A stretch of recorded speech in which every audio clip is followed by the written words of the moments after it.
Hola, ¿cómo les va? Bienvenidos al canal El Depósito de la Fe. Mi nombre es Leonardo Abdala y hoy cuento con la ayuda y la presencia de José Garro, un ex protestante que también, al igual que yo, tuvo su camino de conversión desde el protestantismo hacia la Iglesia Católica y se ha convertido también en un apologeta que tiene su propio canal de YouTube, que ya nos va a dar los detalles al respecto.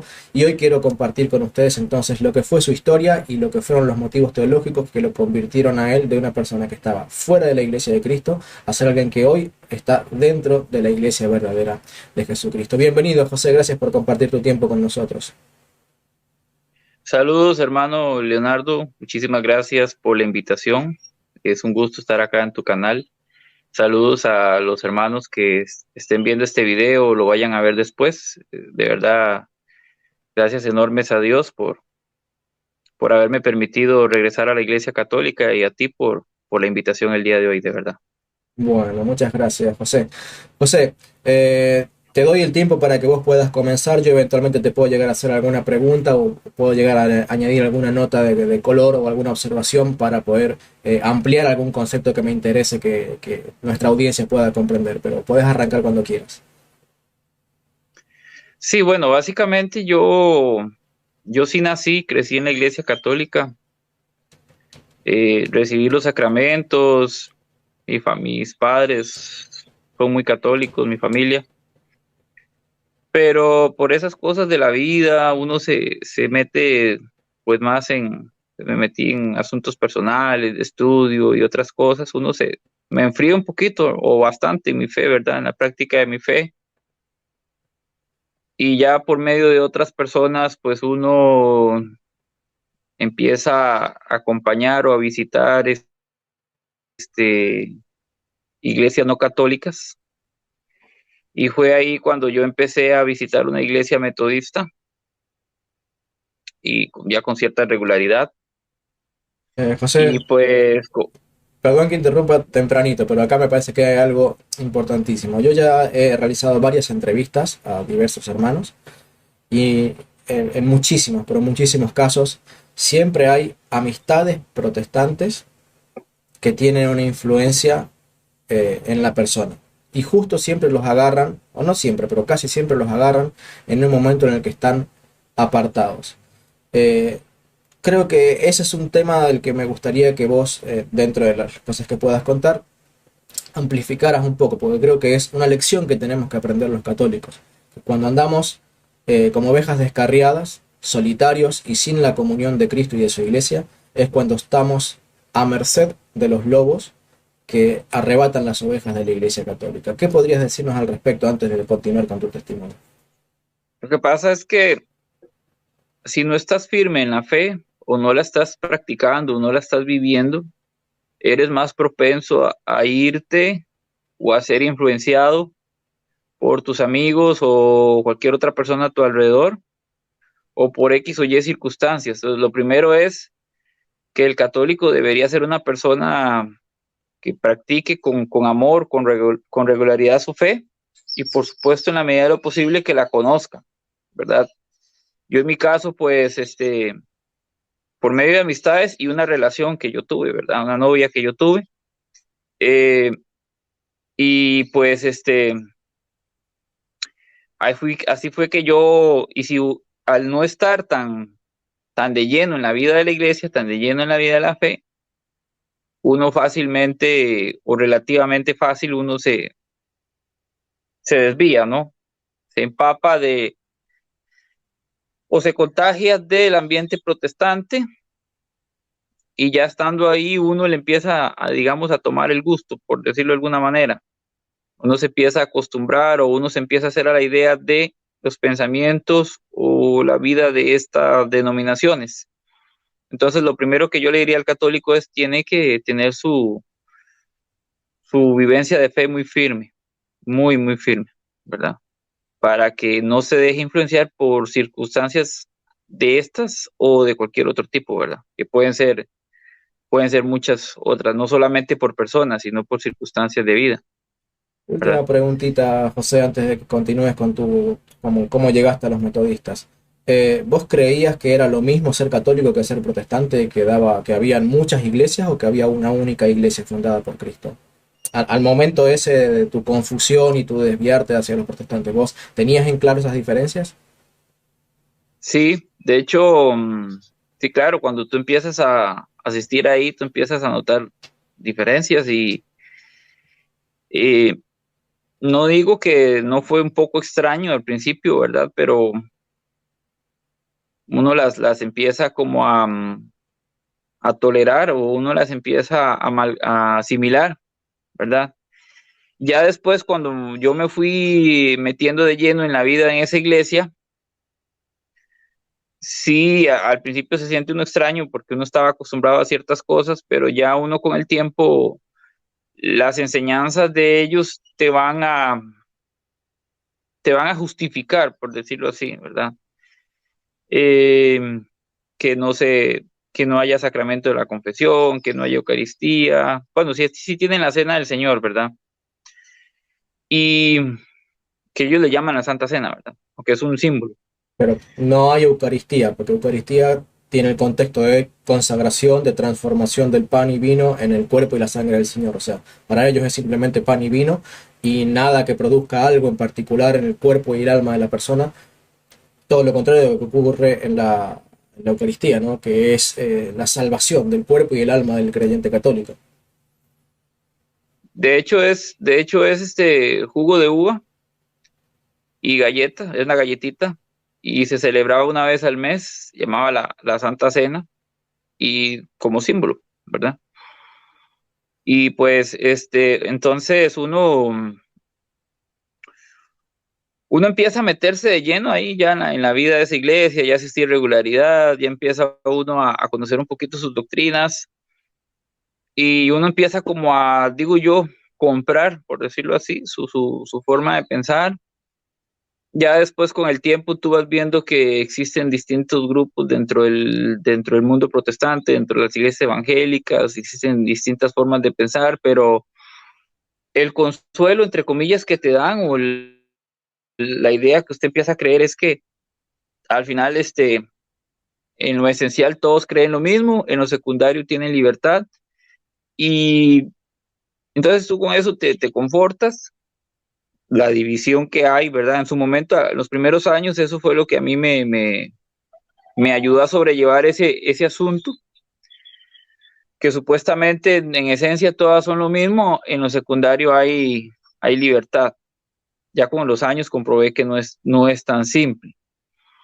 Después, aunque yo era católico, yo tenía entendido que la iglesia católica era la primera iglesia que existe, ¿verdad? Pero resulta que estando ahí me dicen que no, que en realidad la iglesia primitiva era muy diferente a la iglesia católica actual, que el cristianismo en algún momento se había corrompido, que la iglesia se había paganizado, que se había entrado mucha idolatría a la iglesia, mucha influencia del paganismo, y que en algún momento de la historia Dios permitió una reforma para volver a los orígenes, para volver a la Biblia, y que por eso la reforma protestante era buena, que había sido necesaria, porque la iglesia necesitó reformarse, necesitó como ese cambio, ¿no? Ese supuesto volver al origen. Entonces, eso también consuela y maquilla, o al menos para mí, yo sé que para muchos también, la falta de historia, porque yo sabía que los metodistas habían nacido en 1700 y algo, no recuerdo ahorita el año, los había fundado John Wesley, y yo sabía lo de Perdón, la... para quienes no conocen qué es John Wesley, era un anglicano que fue, si no me falla la memoria, expulsado de los anglicanos. Y bueno, obviamente los anglicanos salieron por el cisma del rey Enrique VIII de los católicos, es decir, del catolicismo surgen los anglicanos, del anglicanismo surge Wesley y bueno, él funda el metodismo en donde estabas vos. Y Wesley fue un, entre comillas, revolucionario dentro del mundo evangélico, dentro del mundo protestante. Se dice que era un hombre de alta calidad moral, de alta calidad espiritual, muy estudioso de la Biblia, que él tuvo una visión de un juego, que él decía la parroquia, el mundo es mi parroquia, perdón, y de hecho se les llama metodistas porque supuestamente eran muy metódicos en el estudio de la palabra, ¿verdad? Pero en fin, yo sabía que la iglesia metodista tenía ese corto periodo de historia, pero como supuestamente supuestamente la iglesia cristiana en algún momento se paganizó y ya adoptó la idolatría y adoptó otro poco de cosas y otro poco de enseñanzas no bíblicas, pues entonces Dios permite una reforma para que la iglesia vuelva al principio y vuelva a las enseñanzas bíblicas. Entonces, ahí fue como que yo me terminé de convencer de que sí, que había hecho bien ya dejar de ir a la iglesia católica y que estaba bien ahí siendo cristiano evangélico. Entonces fue cuando ya yo empecé a estudiar más a fondo un poco sus doctrinas, su forma de pensar, ya yo empecé a creer en la sola escritura, en la sola fe, y ya empecé a ser líder dentro de esa iglesia, ya de pronto pues era líder de jóvenes, y ya con el tiempo fui líder de caballeros y asistía regularmente, y pues con el paso del tiempo fui creciendo ahí como líder, como participante, eh, hasta que llegó en su momento que empecé a estudiar en cursos en el seminario metodista. Después empecé a asistir a otra iglesia metodista de la misma denominación, que fue cuando yo empecé a llevar cursos en el seminario metodista, porque en su momento hasta pensé o aspiré a ser pastor. Ya en su momento dije yo, mira, qué bonito sería ser pastor. Eh, y pues me gustaba, me sentía cómodo y en su momento me dieron la oportunidad de predicar en algunos cultos, de darme el espacio, la palabra, el púlpito. Yo preparaba mi sermón y pues a gusto del pastor estaba muy bien, ¿verdad? Y ahí fue mi crecimiento, mi desarrollo como metodista, como protestante, y yo me sentía orgulloso de ser protestante, yo me sentía orgulloso de ser metodista. No puedo decir que era anticatólico, así como fanático, como hay otros, pero sí ya, sí rechazaba bastante muchos aspectos de la Iglesia Católica que yo no entendía. Y pues así pasaron los años, pasaron el tiempo, y, bueno, ya mis circunstancias personales de vida también. Pero el asunto fue que conforme yo fui creciendo, conforme yo fui investigando, conforme yo fui mm, ahondando en el mundo protestante, y como yo soy muy inquisitivo, como yo soy muy curioso, empecé a conocer más de otras iglesias, empecé a conocer más de otros grupos, empecé a escuchar otros pastores y me empecé a dar cuenta que habían pensamientos doctrinales radicalmente opuestos a los de mi iglesia, radicalmente opuestos a los míos, pensamientos muy fuertes, con los que yo empecé a chocar, con los que yo empecé a tener malestar, ¿verdad? Principalmente con las ideas calvinistas que me choqué, que es una corriente teológica calvinista. ¿Podrías explicar, por favor? Porque la mayoría de la gente que nos está escuchando no conoce cuáles son las diferencias que hay entre el arminianismo que profesa los metodistas y el calvinismo que profesaba Calvino y por qué vos hablas de este conflicto tan fuerte. Sintéticamente, ¿podrías explicárselo, por favor? Como para, como para que la gente entienda a qué nivel estabas chocando y luchando vos con esto. Sí, bueno, es que los metodistas a los que yo asistía son de corte arminiano. Por ejemplo, los arminianos piensan que la salvación se pierde, los calvinistas no. Los arminianos piensan que Dios quiere la salvación para todas las personas. Los calvinistas hablan de algunos elegidos, predestinados. Bueno, esas son las dos principales áreas de oposición, ¿verdad?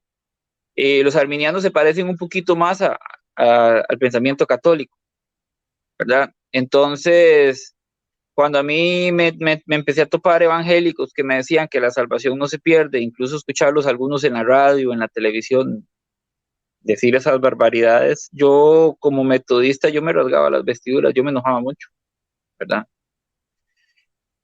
o que Dios elegía a unos para salvación y a otros no, ¿ya? Y ya después empecé a ver choques con el tema del bautismo, otros con el tema de la Trinidad. Resulta que me encontré que no había trinitarios algunos, pero eran cristianos supuestamente.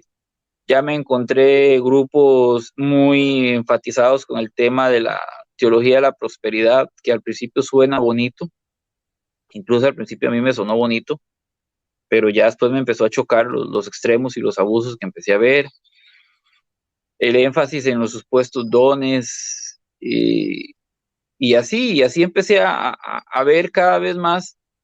Yo entre más crecía o más profundizaba como evangélico, empecé a ver más la, la diversidad de criterios, de credos o de pensamientos que había, y eso me empezó a disgustar.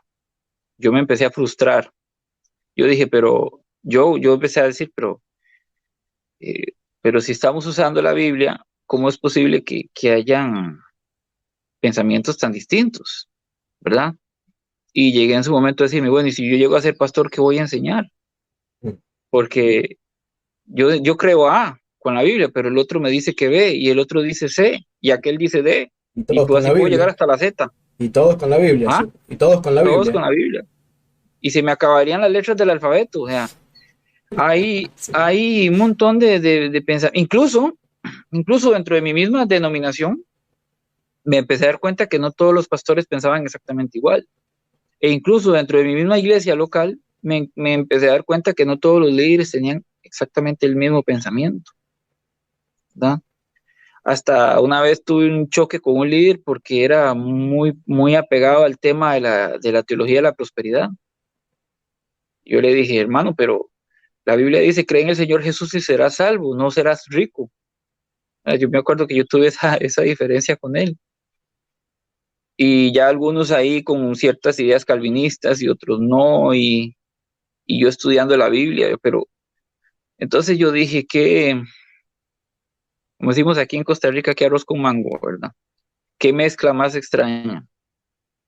Incluso una vez me pasó que en un culto de una prédica y al final del culto a la puerta un muchacho llegó a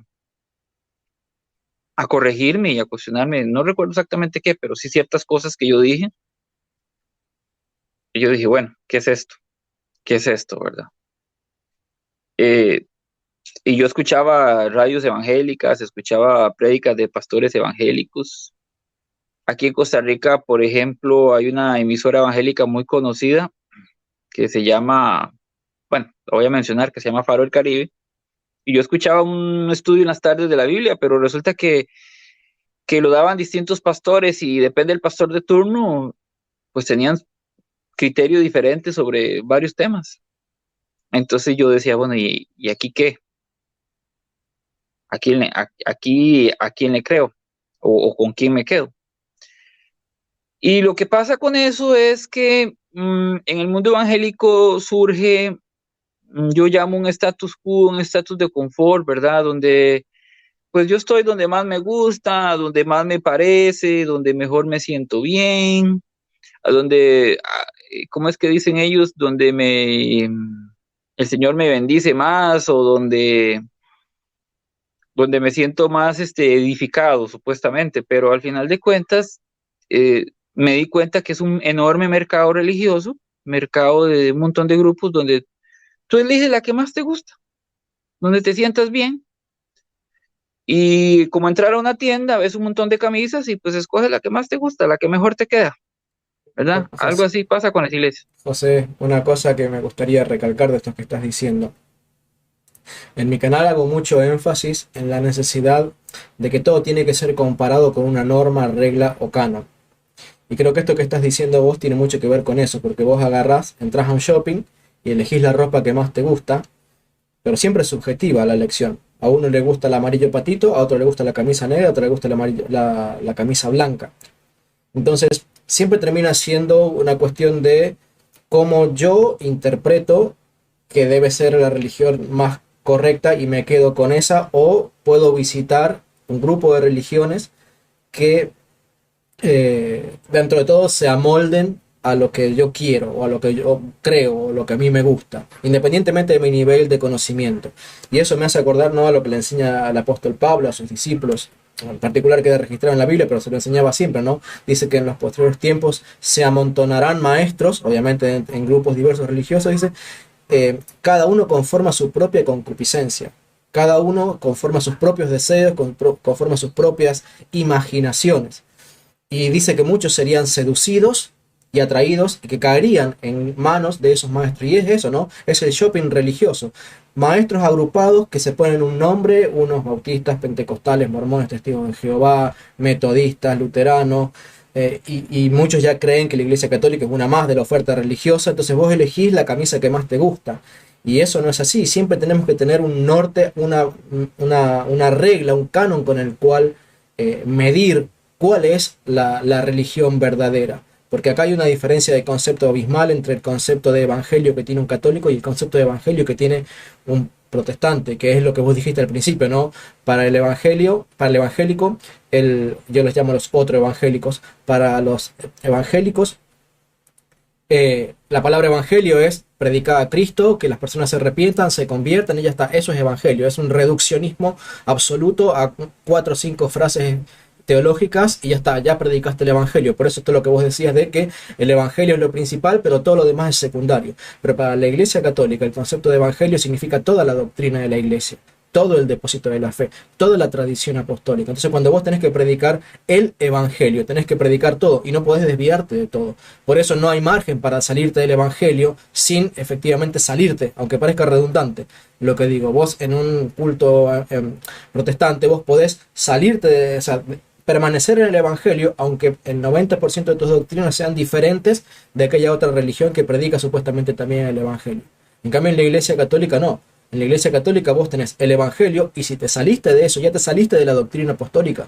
Ya estás fuera de la Iglesia Apostólica y caes en el anatema, por ejemplo, de Pablo en Gálatas 1:8 y 9, que dice, si alguno les predica un evangelio diferente al que yo les he transmitido, al que yo les he dado, sea anatema. Y ahí está la regla, ahí está la norma. Yo no tengo que comparar mi evangelio con mi interpretación del evangelio. Ahí está el subjetivismo. Yo digo, bueno, esta camisa me gusta a mí porque es amarilla y a vos te gusta esta otra porque es verde. Bueno, está bien, los dos estamos en lo cierto, porque está bien tener una camisa verde y una camisa amarilla, está todo bien, pero no es así en la realidad, porque en la realidad el apóstol Pablo dice, yo tengo que comparar si mi gusto o mi interpretación es exactamente la misma que la que Pablo le dio a sus discípulos. Y ahí está la regla. La regla no es yo interpreto la Biblia y creo que esto es así y vos crees que es así. No, la regla que pone el apóstol Pablo en Gálatas 1:8 es yo debo ir y buscar qué es lo que Pablo le enseñó a sus discípulos y comparar si lo que yo estoy interpretando de la Biblia, si el evangelio que yo estoy predicando es exactamente el mismo que Pablo le predicó a sus discípulos y estos a la siguiente generación y estos a la siguiente generación. Por eso Hebreos 13:7 habla de que tenemos que considerar a los pastores, ¿sí?, refiriéndose a los pastores de la iglesia primitiva, considerar su conducta e imitar su fe. Yo me tengo que hacer un imitador de la fe y de la doctrina y de la conducta de los padres de la iglesia, porque lo está diciendo la misma Biblia. Esa es nuestra norma. Tengo que ir y mirar e imitar lo que hacían los padres de la iglesia, porque ellos imitaban a los apóstoles. Así que esto que vos me decís del shopping espiritual, de un comercio donde vos elegís lo que más te gusta, esa no es la iglesia primitiva, no es la enseñanza de la Biblia y no es la enseñanza de la iglesia católica. Gracias por permitirme compartir esto, José. Sí, lo que pasa es que llega el momento en que muchos evangélicos van de iglesia en iglesia, se van trasladando, ya sea por problemas personales con un pastor o con un líder, o van de iglesia en iglesia en la que se calce a su pensamiento, o a donde se sientan más cómodos, o a donde les guste más la forma de culto. Si me gusta mucho la brincadera y los emocionalismos, pues voy a una iglesia pentecostal. Si me gusta algo más tranquilo, voy a una metodista. Y como te digo, se vuelve un mercado religioso donde tú escoges la que más te guste.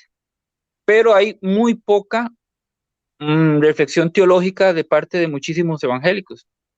Muy poca reflexión teológica, muy poco análisis bíblico. Y la gran mayoría no levanta la vista al panorama, al horizonte, sino que son muy localistas, están así como muy clavados en su localidad y ahí se sienten cómodos, ¿verdad? Pero resulta que yo sí levanté la vista al panorama, al horizonte, y vi un montón de iglesias divididas, vi un montón de iglesias con distintas doctrinas radicalmente muy opuestas entre sí, y todas con la Biblia, y supuestamente guiadas por el Espíritu Santo. Incluso donde yo vivía, en 1 kilómetro a la redonda, habían 6 iglesias protestantes diferentes, con doctrinas diferentes, Te hago ¿verdad? una pregunta teológica, José, te tomo por sorpresa. Cuando Pablo habla en Efesios capítulo 4, una sola fe, un mismo bautismo, un solo Señor, un solo Padre, un solo Espíritu, una misma esperanza. Yo me acuerdo que eso lo entendíamos y siempre lo explicábamos como que bueno, que tenemos que llevarnos bien dentro de las cuatro paredes, que tenemos que llevarnos bien con los que son de nuestra misma denominación, pero que está la iglesia acá a 3 kilómetros. Siempre lo entendíamos como vos decís, ¿no es cierto? En el mini mundo en el que uno vivía. Nunca nos dábamos cuenta si ese versículo tenía que aplicarse al panorama completo, a toda la cristiandad. ¿Cómo entendías ese texto en esa época? De hecho, yo creía que una sola fe, pues, aplicaba a todas, pero cuando empecé a palpar esa realidad, ya vi que no había una sola fe. Y fue cuando yo me empecé a frustrar y yo lo empecé a hablar con algunos pastores. Y llegó en su momento en que ya yo fue creciendo mi desencanto, mi desilusión de tanto desorden, de tanta división, que yo empecé a añorar y a recordar a la Iglesia Católica. Y yo dije, en la Iglesia Católica eso no pasaba. En la Iglesia Católica no había esto. Tú vas a misa a cualquier parte y es la misma misa, es la misma lectura, creen lo mismo, el católico cree lo mismo. Pero claro, yo no podía ser católico porque yo decía, no, es que la Iglesia Católica está mal, tiene idolatría, se paganizó, etcétera, enseña cosas que no son bíblicas. Y me acuerdo que hablé eso con algunos pastores y seguí ahí un tiempo, pero cada vez mi desencanto crecía porque yo, era terrible, era terrible. Y más con las redes sociales, lo que yo veía. Entonces, en un momento dado yo dije, bueno, voy a investigar, voy a, me dije yo, voy a darle una oportunidad a la Iglesia Católica, voy a empezar a estudiarla y a ver cómo puede defender sus doctrinas, cómo puede sostener sus doctrinas. Y fue que yo empecé a investigar ya la Iglesia Católica como para comparar, ¿verdad? Yo seguía siendo muy evangélico, pero era un evangélico que ya me sentía desilusionado, porque yo dije, esto no es de Dios, este desorden, esta división, esta diversidad de criterios tan opuestos entre los grupos, entre líderes, con la misma Biblia, esto no es de Dios. Y fue que yo empecé a estudiar la Iglesia Católica, empecé a seguir algunas páginas en Facebook, empecé a chequear algunos libros por ahí. Bueno, gracias a Dios, pues ya me encontré a un apologista como el padre Luis Toro, lo empecé a escuchar, sus debates, sus enseñanzas. Por ahí me topé después con el testimonio conversión de Fernando Casanova, que me llamó mucho la atención, porque a Fernando Casanova le pasó lo mismo que a mí. Él hablaba de quién tiene el criterio de autoridad y otros predicadores católicos. Y empecé a escuchar, a investigar con Biblia, empecé a ver los temas bíblicos, por ejemplo, la confesión. A veces uno es evangélico y lee la Biblia, pero hay textos que los lees, pero no los ves. Es curioso, ¿verdad? Por ejemplo, cuando veo Juan 20:23, y a quienes ustedes les perdonen los pecados le quedarán perdonados, y a quienes no se los perdonen no le quedarán perdonados, sacramento de la confesión. Y yo dije, mira, como dice el padre Luis Toro, hice zoom, y yo dije, wow, no le había puesto atención a eso de esta forma. O Para todos los católicos que nos están escuchando y que, claro, el católico entiende que ese versículo habla del sacramento de la confesión. Lo que pasa es que no sabe cómo tal vez un protestante entiende ese versículo. Para un protestante, ese versículo puede haberse referido como que Dios les dio la autoridad a los apóstoles y solamente a los apóstoles. Solamente los apóstoles podían perdonar pecados, pero no los sucesores de los apóstoles. O no la iglesia a través de los siglos. O otros agarran y dicen, bueno, les doy autoridad para perdonar los pecados porque cuando ustedes le predican a una persona y la persona se arrepiente, la persona se les perdona sus pecados, pero Dios se las perdona, no el apóstol, ni el predicador, ni nada.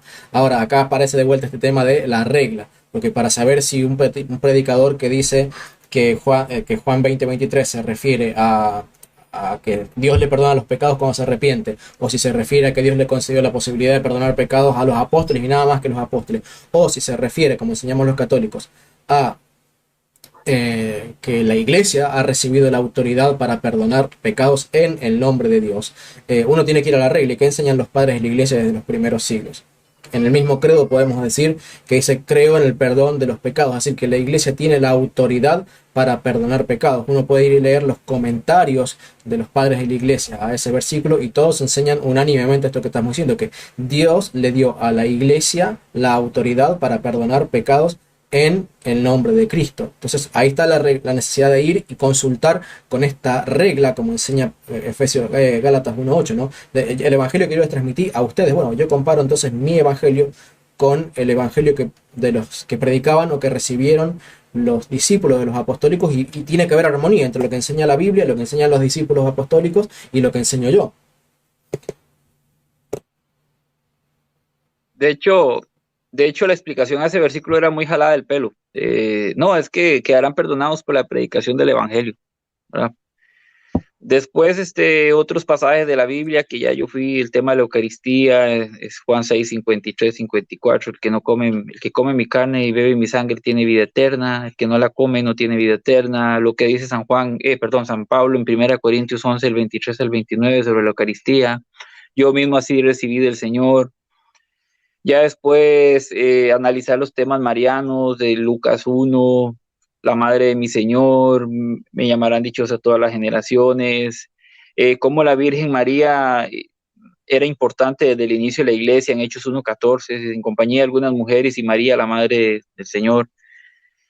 El tema de la fracción del pan, de la que habla Hechos 2:43 al 46 por ahí. Y así fue profundizando en conocimientos bíblicos, y yo empecé a ver, no, mira, si las doctrinas católicas tienen coherencia bíblica. Después, con el tema, no es mi especialidad, pero con el tema de la historia de la iglesia, empecé a ver que era mentira eso de que la iglesia cristiana primitiva no tenía relación con la iglesia católica y que la iglesia se había paganizado y ese poco tonterías, porque en realidad Constantino no fundó nada.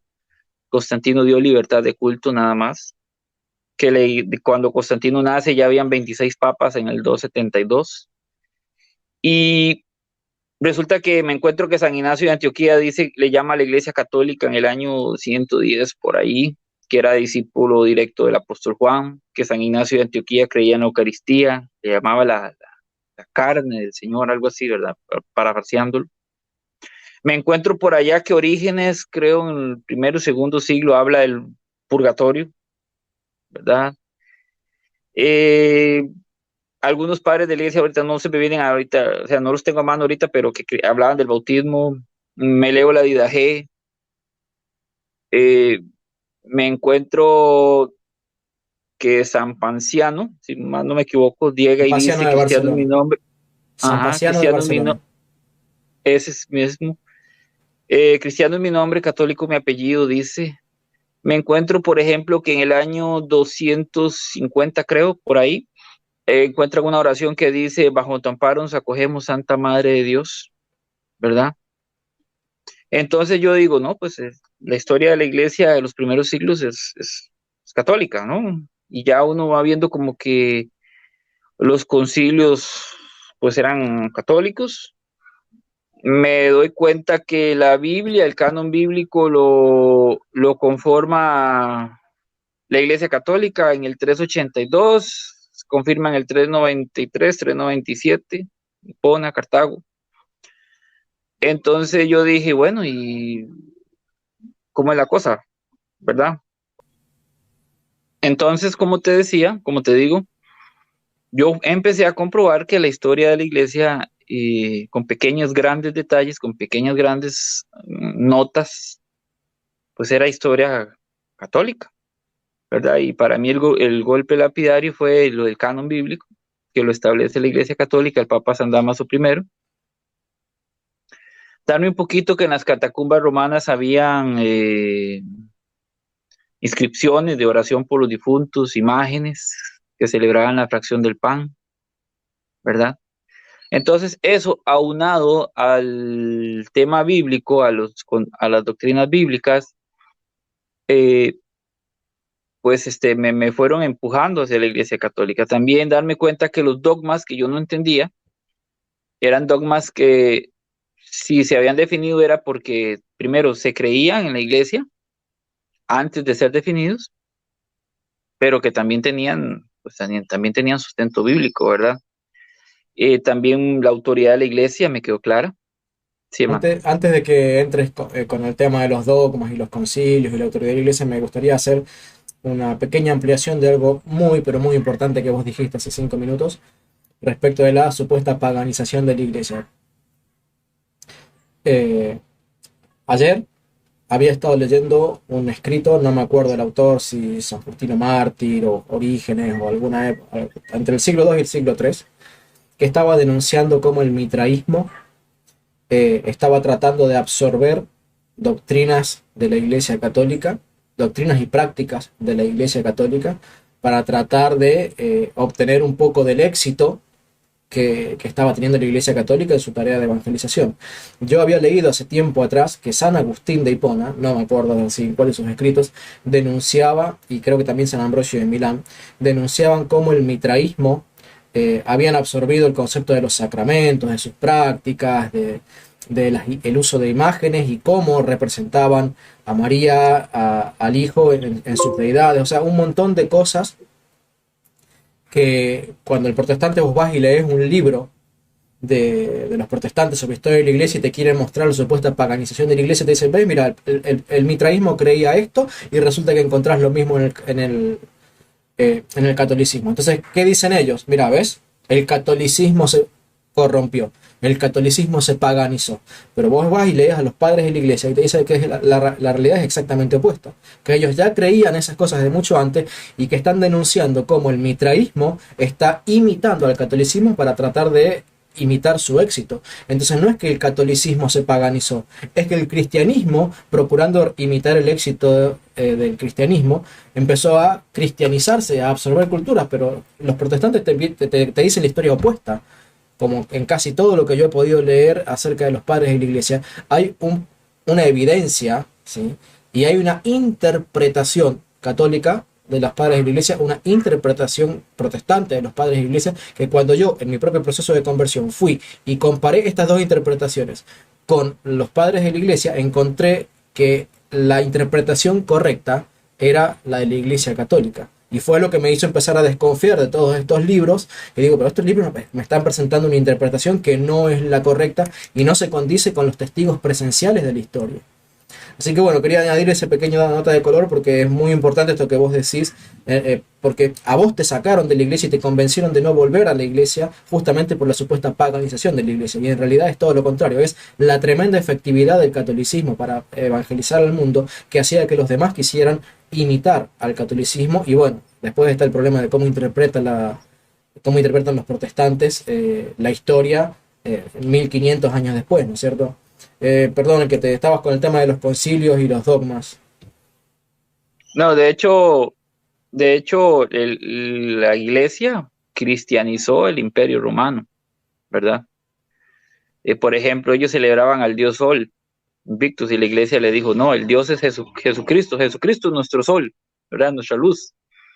Entonces, yo comprobé, no que la iglesia se había paganizado, sino que la iglesia cristianizó el mundo pagano, ¿verdad? Amén. Y fue la iglesia que traía sus doctrinas del bautismo, el purgatorio, la Eucaristía, etcétera, de los primeros siglos.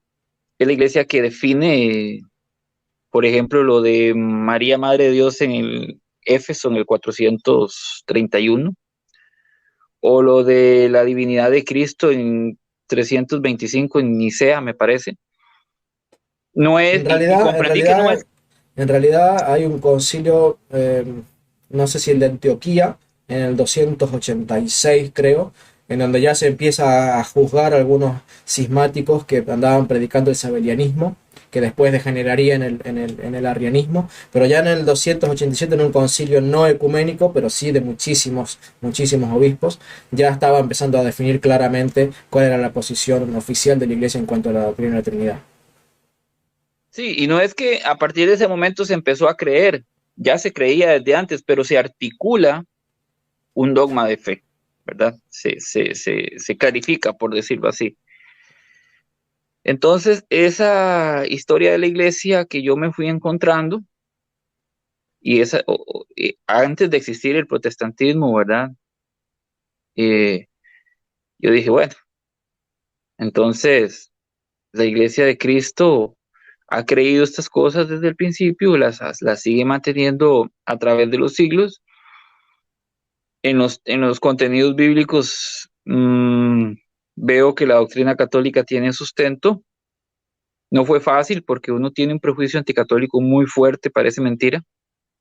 Fue una crisis de 2 años para mí, ese proceso de transición fue de 2 años, hasta que llegó el momento en que yo dije, hasta aquí, yo voy a regresar a la Iglesia Católica, todavía con algunas dudillas, todavía con cositas, todavía estoy aprendiendo, de hecho, pero dije, ya tengo los elementos necesarios para no ser evangélico, no son la Iglesia de Cristo, no vienen desde el primer siglo, sus doctrinas, y empecé a ver que sus doctrinas en realidad no tienen fundamento bíblico. Por ejemplo, la sola escritura no tiene su fundamento bíblico ni histórico, ni siquiera tiene sentido lógico, porque no hay un solo pasaje en la escritura que me diga que yo debo creer solo lo que está escrito. Y la iglesia empezó sin Biblia, los primeros 4 siglos fueron sin Biblia, había Antiguo Testamento, pero no había Biblia, hasta en el 382. Y esos libros que los protestantes citan y leen, yo siempre les digo, bueno, ¿y cómo sabe usted que eso que está leyendo es verdad? ¿Cómo sabe usted que eso que está leyendo es palabra de Dios? ¿Quién se lo dijo? La Iglesia Católica, ¿verdad? La sola fe, que es Martín Lutero el que manipula Romanos 3:28, metiéndole la palabra sola. Pero ya comprendo el tema de la fe y las obras. Entonces, me di cuenta que en el mundo protestantismo unos creen en la Trinidad, otros no, unos creen en la teología de la prosperidad, otros no, unos enfatizan en las lenguas, otros no, unos usan pastoras, otros no, unos creen que la salvación se pierde, otros no, y así, infinidad de posturas, y la Iglesia Católica ha mantenido una misma postura a través de los siglos y en todo el mundo. Tú vas a una misa a Argentina, a México, a Costa Rica, a Estados Unidos, a España, la misma misa, mismos sacramentos, eh, la misma doctrina, las mismas lecturas, ¿verdad? Las mismas oraciones. Las mismas oraciones. Entonces yo dije, bueno, me recuerdo que no fue una decisión fácil, le hablé con algunos amigos y dije, pues no, busqué a un sacerdote de donde yo vivía, en Alajuelita, la parroquia de Alajuelita, el padre Memo, que Dios lo bendiga donde quiera que esté, si me escucha. Hablé con él más de una hora, le conté este testimonio, se lo conté a él en más de una hora, hablábamos de mi vida y todo lo que yo había vivido y me habló muy bonito. Recuerdo que me habló de la Virgen de Guadalupe, muy bonito, hablamos de ese, entre otras cosas, y me dice, vengan una semana para confesarlo. Claro, esa semana fue tremenda para mí, ¿verdad? De suspenso, de ansiedad, uy. No, y me imagino Una, también, porque así, por lo menos así lo viví yo, me imagino que habrá sido también para vos, lo humillante que es. Yo, por ejemplo, cuando yo me confesé, puse por escrito mis pecados, porque no quería olvidarme y los empecé a anotar, revisé los 10 mandamientos, revisé mandamientos de la iglesia, trataba de acordarme pasajes de la Biblia, hechos y cosas que yo había hecho, y los anoté todo, y lo humillante que es para uno mismo mirarse en ese espejo y decir, yo fui esto en mi vida, como protestante y como incrédulo también, de manera que es realmente humillarse a uno mismo a un nivel que un protestante ni siquiera se imagina, ¿sí? Cuando uno tiene que ir y confesarse delante de un sacerdote.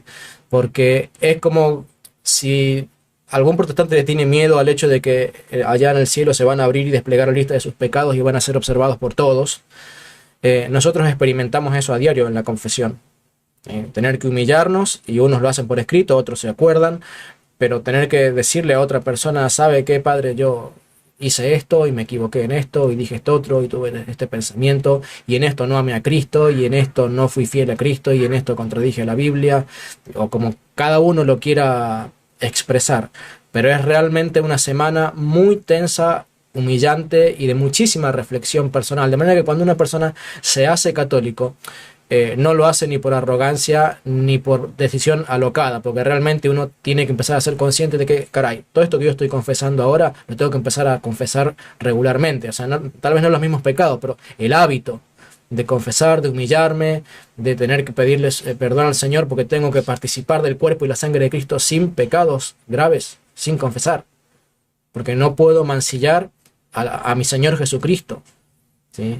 No puedo mancillar al Señor Jesucristo participando de su cuerpo y de su sangre en pecado, porque me condenaría a mí mismo, como dice el apóstol Pablo. No se puede participar indignamente del cuerpo y de la sangre del Señor Jesucristo. Por eso me imagino que esa semana, como vos De decís, hecho, de sí, muchos... yo me busqué un examen de conciencia en internet, lo leí detenidamente, también anoté mis cositas. Del padre de Jorge Loring. Y, mm, creo que fue creo que fue de esta página de WTN Ah, ok, que lo porque hay uno encontré. muy conocido que es el que seguí yo, que se llama, de un libro que se llama Para Salvarte, del padre Jorge Loring, que se lo recomiendo a todos, porque es buenísimo, que tiene justamente, no sé, dos, tres, cuatro carillas de un examen de conciencia, pero a full, a full. Perdón, estamos en lo tuyo. No, y llegó el día de la confesión y uff, wow, después de 13 años confesarme, porque muchos de mis pecados yo decía, no, pues yo oré y yo pedí perdón a Dios y ya, estoy perdonado, es el pensamiento protestante, pero ya comprendí que el sacramento Cristo lo dejó por algo, no lo dejó por lujo, ¿verdad? Y empecé a soltar todo. Y cuando el Padre me dijo, bueno, yo te absuelvo de tus pecados en nombre del Padre, el Hijo y el Espíritu Santo, yo sentí una liberación increíble, lloré. Fue un momento, de esos momentos de la vida impactantes, indescriptible, conmovedor.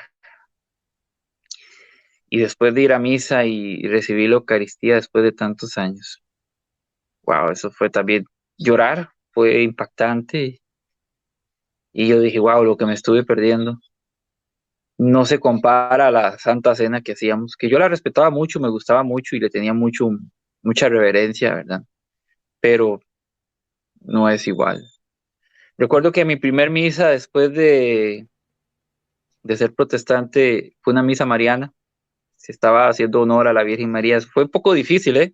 Porque yo venía saliendo de esas ideas de que todo era idolatría. Ya después fui comprendiendo, obviamente yo con el paso del tiempo he ido creciendo y aprendiendo porque, ¿verdad? No es que ya lo tenía todo ahí. Ya fui comprendiendo el papel de María en la iglesia de madre. Él nos la dejó en San Juan 19, 25, 26. He ahí a tu madre, ¿verdad? María, ese papel de madre, como nuestra madre terrenal nos cuida, nos consuela, nos ayuda, nos defiende y la queremos. Pues mucha más nuestra madre espiritual, la madre de nuestro Señor, pues tiene ese papel cariñoso de madre, de protectora. Y si amamos a nuestra madre terrenal, ¿cuánto no vamos a amar a nuestra madre del cielo? La madre de nuestro Señor, ¿verdad? Entonces fui comprendiendo eso, me fui enamorando de la iglesia, de la Eucaristía, de amar a nuestra Madre, la Virgen Santísima, y ir creciendo en el conocimiento de la doctrina de la iglesia. Me siento muy orgulloso, muy feliz de ser católico. De verdad que lo tenemos todo aquí en casa. Yo le digo a la gente, no hay nada que ir a buscar afuera, nada que no tengamos aquí, absolutamente nada. Y no se trata, ojo, no se trata de que hablen bonito, no se trata de que canten bonito, no se trata de que hay esos cultos. El culto del nuevo pacto es la Eucaristía y Cristo dejó toda su plenitud, como dice Efesios 3:10, la multiforme sabiduría de Dios está en la iglesia. No hay nada que buscar afuera. No te dejes llevar por emociones, no te dejes llevar por sentimentalismos, no. Tienes que ir por la verdad de Cristo, por la iglesia de Cristo y por la riqueza enorme que Él nos dejó en su iglesia. Y esa es la riqueza que yo descubrí, de la que yo me enamoré y la que hoy en día defiendo y la que hoy en día promuevo, porque la iglesia católica es la única iglesia de Cristo. Es la única que viene desde el primer siglo. Es la única que ha defendido la fe y ha respondido a las herejías. Es la iglesia de donde nace la Biblia. Es la iglesia que nos ha dado grandes santos y santas a través de la historia. Es cierto que han habido buenos y malos papas, buenos y malos sacerdotes, pero también hay mucha leyenda negra en contra de la iglesia, mucha falsedad. Pero la iglesia es la que nos ha dado grandes santos y santas. Es la iglesia que ha transformado el mundo. Es la Ya iglesia hasta hemos, donde... ya hemos desmistificado una de las tantas leyendas negras sobre su supuesta paganización, cuando hemos explicado que en realidad son los paganos los que trataban de imitar a la iglesia y que la misma iglesia denunciaba ese proceso. O sea, y como eso, muchas otras leyendas negras que sobre la Inquisición, sobre la invención de doctrinas en los concilios, bueno, cosas, algunas cosas que ya has comentado vos, como decías, ¿no? De que eran cosas que ya se creían, lo que sucede es que se pone como formal y se da una explicación teológica completa acerca del tema y se le presenta a toda la iglesia para que toda la iglesia ya no tenga dudas al respecto. Pero realmente hay mucha leyenda negra. Yo quería hacerte una pregunta, José. Es, en los comentarios siempre llueven cada vez que hay un testimonio, o sea, que lo cuento yo o que cuenta alguien, que nunca conoció a Cristo, que esa persona nunca fue salva, que esa persona engañó a todos, pero no puede engañar a Dios. ¿Vos vivís el catolicismo de una manera alegre, en amor a Cristo, en una relación con Dios? ¿O ahora que como sos católico para vos es todo ir a misa, puro culto nada más, pero nada de una relación viva y especial y espiritual y real con Cristo? Si tú quieres tener realmente, como los evangélicos siempre hablan de relación, es que no es religión, bueno, satanizan la palabra religión, pero la palabra religión al final de cuentas es lo mismo que relación. Si tú quieres tener una relación real con Cristo, un encuentro real con Cristo, como ellos dicen, ven a mi vida, ven a mi corazón y una relación, la Eucaristía. Eucaristía. Estás recibiendo a Cristo no solo espiritualmente, lo estás recibiendo sacramentalmente. No solamente estás hablando de Él, estás hablando con Él, te encuentras con Él. ¿Tú quieres una verdadera y profunda relación con Dios? Pues en su iglesia, en la que Él fundó, en la que es su cuerpo, en esa. En eso. No se trata solamente de creer en Cristo, se trata de creerle a Cristo y de hacer las cosas según Él las estableció y no como yo sienta o me parezca. Y Él fundó una única iglesia hace 2000 años y eso se puede probar históricamente y yo lo comprobé en la historia. ¿Dónde estaban los evangélicos en los primeros siglos? No existían. ¿O es casualidad que las tumbas de los apóstoles estén en iglesias católicas? No, eso es una evidencia histórica de que son la iglesia de Cristo y que por eso ellos conservan las tumbas de los apóstoles. ¿Dónde estaban? ¿Dónde estaban? ¿Por Y qué le, San Ignacio de Antioquía dijo, donde está el obispo está la iglesia católica y no dijo evangélica? Entonces, tú quieres una relación personal, no solamente algo meramente sentimental o emocional, que es parte de. Si tú quieres una relación profunda y real con Cristo, es en la iglesia de Él, en la Eucaristía, en los sacramentos. hay algo Ahí. que dices, el Señor Jesucristo, dice, entraré a Él y cenaré con Él y Él conmigo. Y los padres de la iglesia, al igual que la iglesia católica, interpretamos que ese momento especial de donde Él entra a nosotros es en la Eucaristía, ¿sí? Y esa cena particular es la Eucaristía. Y esa piedrecita blanca de la que habla el libro de Apocalipsis, ¿sí? Que los protestantes la entienden de una manera medio rebuscada, es justamente la hostia, ¿sí? Que él, no, él se da a sí mismo, así como el maná era el alimento en el desierto, el único alimento que tenían en el desierto, ¿sí? El único alimento que tenían en el desierto. Así la Eucaristía es el único alimento espiritual que tenemos. A ver, claro está que la palabra de Dios alimenta también nuestra alma desde un aspecto intelectual, fortaleciendo nuestra fe. Pero desde el efecto real, sacramental, la Biblia, la lectura de la Biblia no es sacramento. El efecto de sacramento lo produce la Eucaristía. El efecto de incorromper lo corruptible, que es nuestro cuerpo y nuestra alma, lo produce la Eucaristía. Lo produce la Eucaristía. Y tantas figuras que tiene, ¿no es cierto?, el Antiguo Testamento acerca de la Eucaristía. El árbol de la vida, por ejemplo, que no se le permitió a Adán y a Eva comer del árbol de la vida en pecado. pero Jesucristo viene a ser el árbol de la vida, que cuando lo comemos nos da la vida eterna, lo que vos citabas de Juan 6, 53 y 54, el que come mi cuerpo y bebe mi sangre tiene vida eterna. Y añade el Señor Jesucristo, ¿no? El que no come mi cuerpo y no bebe mi sangre no tiene vida eterna. Y los verbos allí son tragó y fagó, o sea, en griego son tragó y fagó, que tiene que ver con comer y tragar. Masticar. Sí, masticar y tragar. O sea, eso no tiene aplicación bueno, creer, se refiere a creer en el Evangelio, no, porque de nuevo tenemos que ir y comparar con la regla. ¿Cuál es la regla? La interpretación que los padres de la iglesia recibieron de los apóstoles de qué significaba ese pasaje. Entonces, podríamos añadir más ilustraciones acerca de la gloriosísima Eucaristía, pero realmente eso es vivir en comunión con Él, porque el Señor Jesucristo dijo en Juan capítulo 15 que Él permanecería en nosotros. ¿Y cómo permanecemos en Él? Juan 6 también nos da la respuesta, porque el que come su cuerpo y bebe su sangre, en mí permanece y yo en Él. Para poder permanecer en el cuerpo de Cristo, debo comer del cuerpo de Cristo. Y es así de directo y así de sencillo entender esto. Para poder permanecer en Él, Él tiene que permanecer en mí. ¿Y cómo Él permanece en mí? Cuando yo como de Él.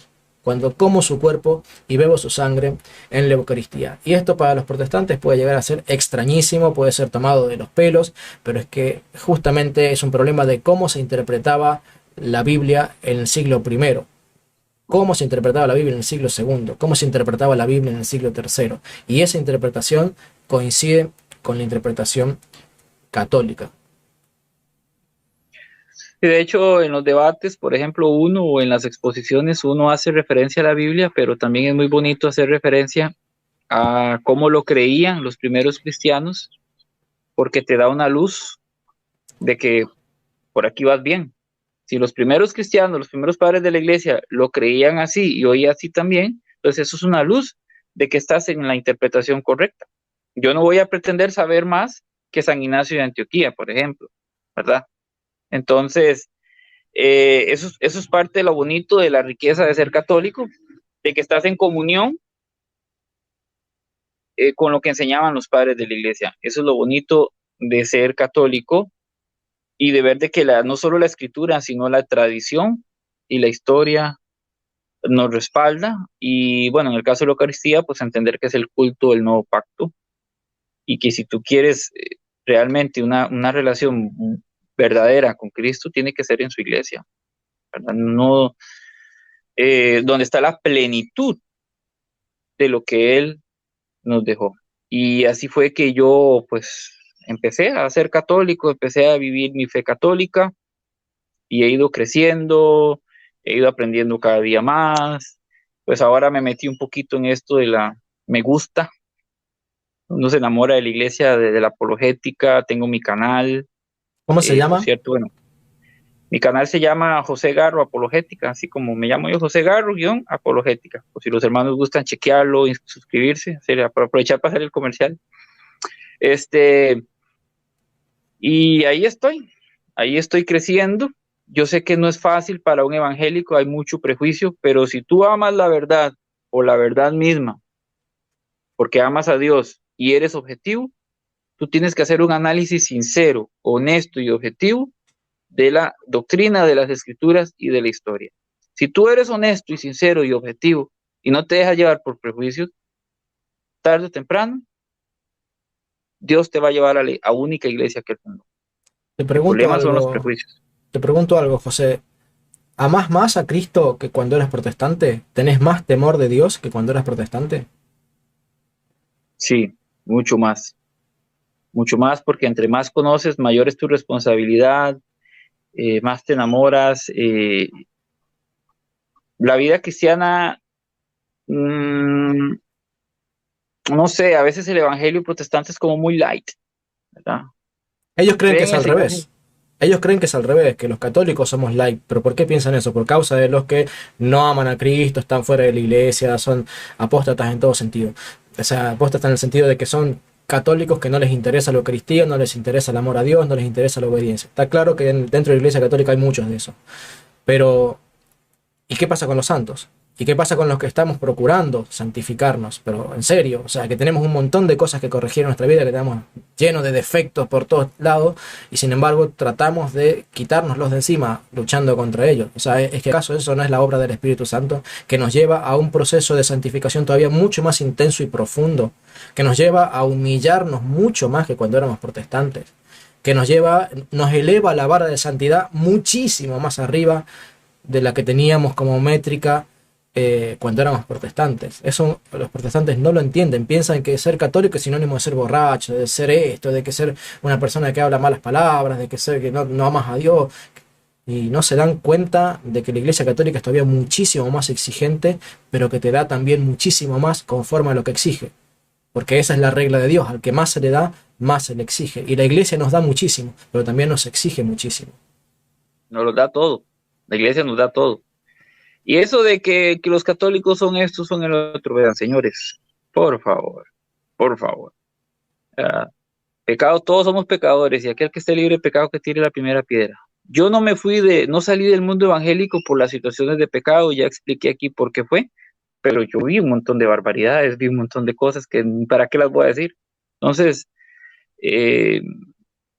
tampoco pueden decir, no, en el mundo evangélico se dan muchas cosas también, muchas situaciones terribles.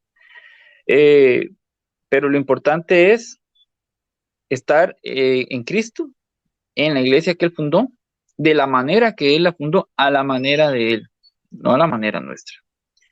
Y pues dejar el prejuicio. Yo invito a las personas que me escuchan, que no sean católicas, que traten de ser muy objetivas, dejar los prejuicios de lado y buscar la verdad por la verdad misma, ¿verdad? No es porque yo me siento cómodo aquí, no, vamos a buscar la verdad por la verdad misma. Una cosa, José, en relación a lo que acabas de decir, ¿no? A veces los católicos, por ser justamente universales y estar en todo el mundo y tener todos un mismo nombre y una misma identidad, eso a veces también nos puede llegar a jugar en contra. Y me explico qué quiero decir. Cuando un sacerdote modernista se descubre que es pedófilo en el Congo, o en la Luna, o en el planeta Marte, es católico. Y el protestante dice, ah, ¿ves? Todos los sacerdotes son eso. Todos los católicos son eso. Cuando viene y hay algún escándalo de algún sacerdote o obispo que fue deshonesto en el manejo del dinero, no importa si está en otra galaxia, en la China o acá a la vuelta de la esquina. Como se llama católico, entonces todos los católicos deben ser así.